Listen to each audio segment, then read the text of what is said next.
Manager. Manager. That's what I'm saying this evening.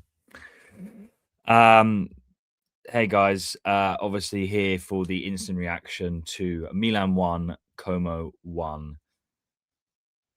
Look, I would just say that this game was ultimately defined by two goalkeeping errors. One by Milan, obviously, and one by Como, Como's keeper. So one by Mike and their keeper, Butez. I think Scudetto's done, guys. Finito. Unless Inter suddenly start getting the treatment that the other teams have gotten, I think it's it. I don't see them dropping. What 6 points now. And if we beat them, it'll be a huge gap. In fact, what is the gap? No, it's 7 points. Excuse me. It's a 7 point gap. So yeah, even if we beat them, we'll still have 5 points. Sorry, 4 points. I can't do maths. We'll have 4 points still to get, which I don't see them dropping 4 points. We're really into the business end of the season now. Real shame. Look, I'll get into the semantics of the game in a moment, guys. Let's go through the lineups. Decisions by Allegri, who got sent off. I have to say, I really do not like this Como team. I do not like Fabregas. You remove what looks like a generational talent in Nico Paz, and he is. He's phenomenal. All this team is slick passing and high pressing football, and that's great, but it will never win you anything. Not unless you have, a Klopp style level of team and or manager. And Como don't have that, so I just think he's very arrogant for what he's achieved. And yeah, they're probably 3, 4, maybe even 5 years ahead of schedule. And fair enough, but I don't like his attitude. I really don't like Fabregas's attitude for someone who's achieved absolutely nothing in Italian football or as a manager. Anyway, I digress. Let's go through the lineup. So Mike started, and we'll touch on him obviously in a moment. Tomori, De Winter, and Pavlovic. De Winter was the central centre back. Tomori obviously on the right, and Pavlovic out on left. We had Atakame starting at right wing back, Ricci, Modric, Shishari, which I'll touch on in a moment, Bartesaghi, Leao, and Kunku. Unfortunately, RLC had to not start this game. He actually didn't even come on at all because he got gastroenteritis. He was sick, which is a shame because he started to get a little bit of form. Now, when I say form, it's still RLC, it's still Ruben, but it would have been good. I think he would have been really good for this game, especially because we had no Rabiot. And I'm telling you now, had we had Rabiot, we would have won this game. I think we would have won this game if it wasn't for the error that Mike made. So the one thing I have to say is I don't know why Gabbia didn't start. I get giving Pavlovic minutes, but for me, De Winter, Tomori, Gabbia in the middle, De Winter on the left, Tomori on the right is our best centre-back. Now, I think Allegri really likes De Winter, and that's probably why he's giving him and he was actually our best full centre back, so fair enough. But I didn't like that. I think Gabbia really marshals our defense better than any of the defenders we have, and I've said this at length. Steph and I have spoke about it on the pub chats. All of our centre backs are like average, slightly above average at best, and I think Gabbia makes the unit better. Anyway, that was the one thing I didn't like. Otherwise, no real comment on the 11. I actually really liked the 11. It was so nice to see Ricci, Modric, Jashari finally start in midfield together. We've finally been asking for Allegri to see Modric and Jashari playing together. And for the most part, they work really well. Fantastic to have Jashari play a full 90. I thought he was brilliant for the most part. And it was quite interesting. Ricci obviously did come off, which I think was the right substitution for Fofana in the second half. It was quite evident Ricci was the more forward midfielder. Modric and Jashari kind of alternated, to be honest. It's very clear that Jashari likes to be sort of smack bang in the middle of the pitch, pretty much where Modric operates. Modric does come a little bit further back and holds back to intercept and help the defense. But they alternated. But Jashari was kind of doing the Rabiot role. Oh, sorry, the Fofana role. Modric is doing the Modric role for us. And then Ricci was kind of the Rabiot type midfielder, but obviously he's nowhere near as effective. So that was quite interesting. And then we had Leao and Nkunku. Before I touch on Mike, I thought Nkunku was really poor. He didn't offer anything. Now, I don't think Leao and Nkunku is a very good pairing. I think it's the worst pairing, one of the worst pairings in the league. You've got two players who are incredibly similar, and I don't really understand the logic in wanting them. I don't know why Fulkrug didn't get a start, to be honest. I get we've paid a lot of money for Nkunku. He has sort of been in a good run of form, but styles make fights, styles make 11s in football, and they don't work well together. They're too similar. And Nkunku's just a worse Leao. Leao needs someone to feed off. It was really weird. Nkunku was really deep. And then Leao was obviously our main striking force. He's not great back to goal, but he can do it better than Nkunku. He's a bit bigger. But yeah, I thought Nkunku was really poor, if I'm being honest. If it wasn't for Mike's blunder, I would give the flop of the match to Nkunku. I thought he was rubbish.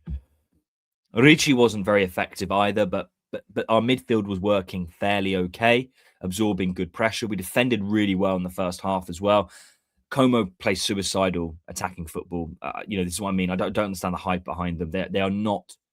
They play attractive football, and that makes people go, "Oh yeah, they're really good. Look, they can string great passes together. They got good combos and they link up well." But they're not a serious team. I'm sorry. You can't have a high line, and I'll talk about how we scored in a moment. You can't have a line that high and be a serious team. I'm sorry, unless you're Klopp's Liverpool or other type of high top tier gegenpressing sides, which Como aren't. So yeah, I really do not understand the Como hype. I just don't understand it at all.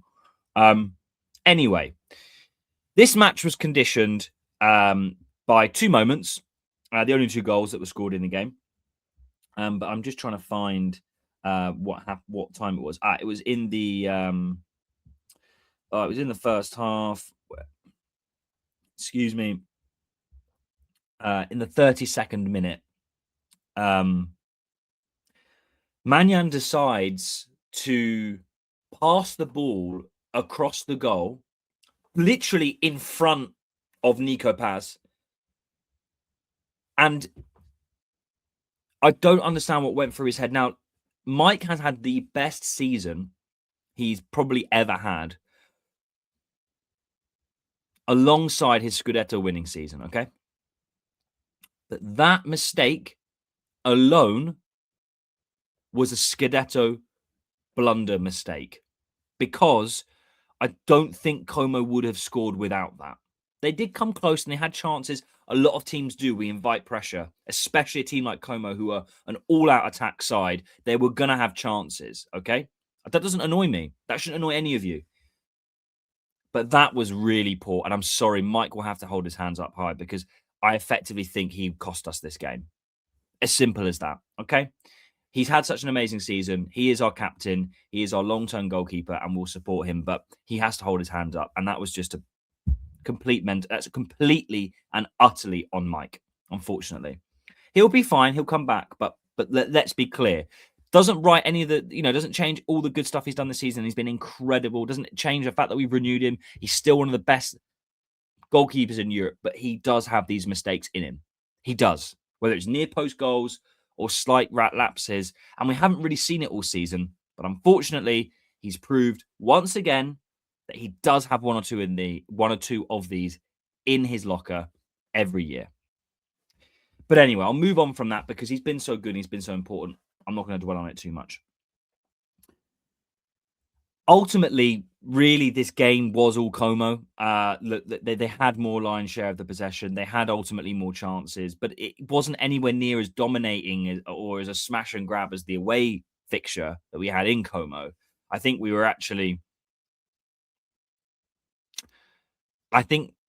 actually played fairly well. We defended quite well, and the game plan was fine.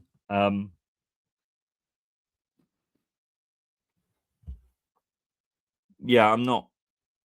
Look, their XG was 0.99, so it was 1, and ours was 0.08. Now, I'm not going to talk too much because I don't think much happened in terms of the actual match. It was classic Cortomuso type football against Allegri's attacking style. What I will say though is Jashari was fantastic and got his assist. I'm really, really happy about that. Leao seems to be coming back. Bartezagi is continuing his great form. Modric was brilliant. Pavlovic went off injured at halftime, and on came Gabia, which I think already made the defense look more strong. Atakami was okay. He's got a great crossing on him, but he's still quite raw. But I think he's got some great qualities. Salamakers was really bad. Really, really bad. He let us down. I agree he should have been sent off. But I will say one thing on the refs. The ref situation needs to be sorted out in Serie A. Okay? He has a challenge. This is on the 85th minute. And it was a foul. But the ref, Mariani, saw the challenge and went, no foul, niente fallo. Carried on the play. Cesc is screaming. The Como bench are screaming. And what happens? He blows the whistle. Salamakers is already on the yellow. He's had some rash challenges. He was not good. He did not look match sharp. He really did let us down. And then they gave the foul. He was lucky to not get sent off, but I don't understand the logic of how that's happened there. How is the ref literally? And it wasn't a case of the ref went, "Oh no, maybe it was a yellow." He looked at the reaction and went, "Okay, no, that was probably worse than I first thought," and then changed his mind. Have some conviction. Why can't referees stand by their decisions? Anyway. Allegri got sent off. I don't know what happened either. That was before that. Someone on the Como bench said something to Salamakers. He did not like it. I think Allegri was protecting him. It was a whole kerfuffle, and Allegri got a straight red. We have no idea how many games he's going to be banned for. It should be 3. It could be 2. It might be 1, but I don't know. So why did Allegri do that? I don't know. Mind games, all part of the plan, blah, blah, blah. Yeah, if we won, maybe. But it showed a little bit of panic. We've been very cool, calm, and collected all season, and I really enjoyed that. We've kind of stayed away from a lot of the controversy, even if it's been kind of presented in front of us. We've managed to stay away from a lot of the controversy, but not tonight. Tonight we lost our cool, and it was clear that we were affected by what was going on in the game. Just want to touch on Jashari in particular. He got his first assist today for Leao's goal. Leao took his goal fantastically well, and this is what I was going to say about Como. Leao scored that goal in his own half. Okay, that's how high. Well, he didn't score the goal in our own half. Sorry, he was onside because he was the last man in our own half, so can't be offside. And that's when Jashari passed in the ball. It was a looping ball over the head. Leao was running onto it. The two centre backs, I think it was Carlos and Ramon, couldn't touch. No, it was Carlos. Yeah, Carlos and Ramon couldn't touch Leao, and he dinks it over the keeper, who makes a blunder as well by just going off his line, like really, really late. He should have either stayed on his line or gone way earlier, but really should have stayed on his line. Very bizarre. And Leao dinks it perfectly over the goalkeeper and into the back of the net. And it was a beautiful finish. And ultimately, that's really what happened. I'll summarize this game. 2 goalkeeper blunders, bizarre ref calling, changing his mind, an Allegri red card. And ultimately, with that, our Scudetto hopes just kind of whimper, to be honest. Look, Como are a difficult team. They're a tricky team. I think they're overrated. I don't rate them at all. I think their team is quite average if you take out Nico Paz. And we just haven't got the killer instinct. And Nkunku's ineffective. Fulkrug, yeah, he scored a goal. He won't be redeemed. It's quite obvious. He's not good enough either, although I like his qualities. Allegri did a very un-Allegri thing by doing quite a lot of subs in the sort of 50th, 60th minute, which is very unlike him, which I like to see. He clearly admitted he kind of got it wrong, and I think he did. Not necessarily in the starting 11, but I think in the defense, even though we defended really well, it's difficult to describe because it was one of those games where we sort of caused the issues ourselves. We knew what to expect with Como. I don't think we were particularly stressed by them, to be honest. I was never worried watching that game, really. And And then when you allow a team like Como, who are so attacking, to gain confidence by getting that goal through a lapse of concentration in Mike, that's when it conditioned the match for the rest of the game. Look, all I can say is we keep our unbeaten run, and that's positive. We play Parma next, another home fixture. We've just not been very good at home, to be honest with you. I don't know what it is. Yeah, I feel a bit deflated, to be honest. I think the Scudetto, for most fans, myself included, was a bit of a pipe dream, to be honest, because whether you say Marotta League or whatever, whether you actually think Inter are the best, they're clearly the strongest. Whether you think they're the best or not, they're the strongest team, okay? And I think the chances of winning the Scudetto were already at like 25% at best before this game kicked off. So it's not like I think a lot of people going, oh my God, we've let this opportunity slip. I think we are very clearly the second best team in the league. It's just a little bit annoying that it was self-inflicted. We didn't really trouble Como as much as I would have hoped. I get Allegri's style of football, but we are at home at the San Siro. Como have not beaten us. They didn't win, but they haven't beaten us since like 1984, I think it was, the commentators were saying. Like, we should have, I think, had a little bit more, even if it was just 20 minutes or half an hour where we were clearly the team that were on top. And we never really had that. And we've had a few games like that this season. And that kind of concerns me, I'll be perfectly honest. I think it would have been better if we had RLC. It certainly would have been better if we had Rabiot. And it would have been much better if we have a proper striker, which we don't. So these are all not Allegri problems, but does concern me a little bit.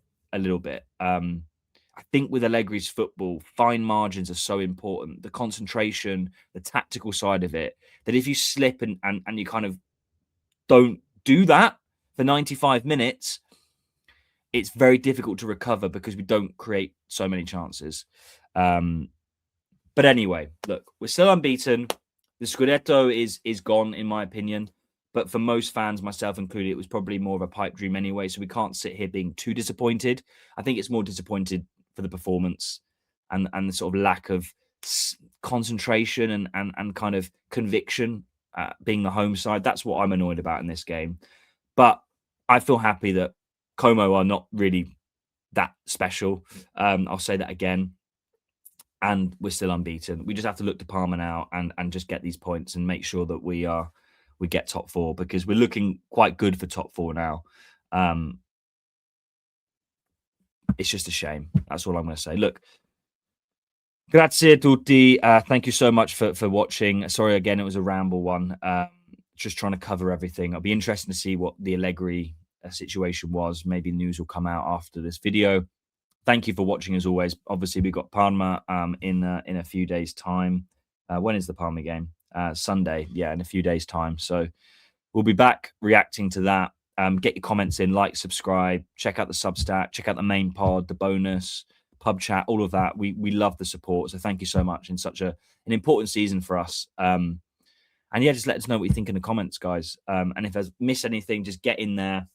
Tell me what you think. You might disagree with any of all of what I said, but we'd love to know what you guys think. And as always, thank you so much for watching Sempre Milan. And we'll be back against Parma, keeping this unbeaten run. Can Allegri beat Pioli's 27-game unbeaten run streak?